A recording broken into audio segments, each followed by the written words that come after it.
अस्सलाम वालेकुम व्यूअर्स, आज हम आपके लिए रमज़ान की स्पेशल ट्रीट पकौड़ों की रेसिपी लेकर आए हैं। लेकिन ये कोई आम रेसिपी नहीं है। अगर आपके पकौड़े क्रिस्पी और क्रंची नहीं बनते तो ये रेसिपी ज़रूर ट्राई करें। तो चलिए चलते हैं रेसिपी की तरफ।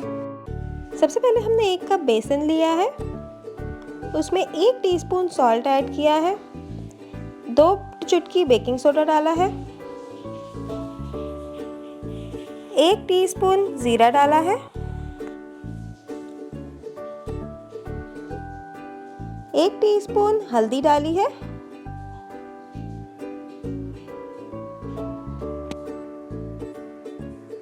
1 टीस्पून क्रश रेड चिली डाली है,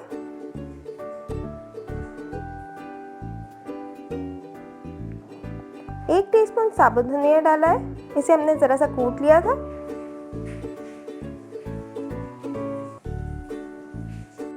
अब थोड़ा थोड़ा पानी डाल के हम बेसन को घोलेंगे। हमें इसे ज़्यादा पतला भी नहीं रखना और ज़्यादा थिक भी नहीं रखेंगे।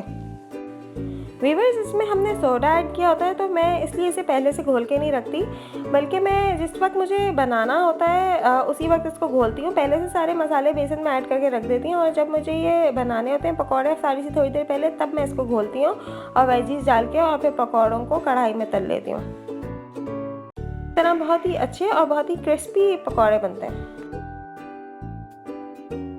वेजिटेबल्स में हमने यहाँ पे ग्रीन चिलीज ली है, हरा धनिया लिए है, प्याज ली है और आलू लिया है।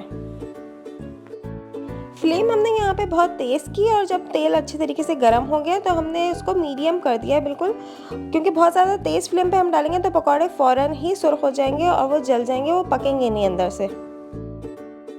तो मीडियम फ्लेम पे हम इसको पकाएंगे, लेकिन ठंडे तेल में भी नहीं डालना। जब एक साइड से अच्छे से गोल्डन हो जाए तो हम इसे टर्न करके दूसरी साइड से गोल्डन कर लेंगे।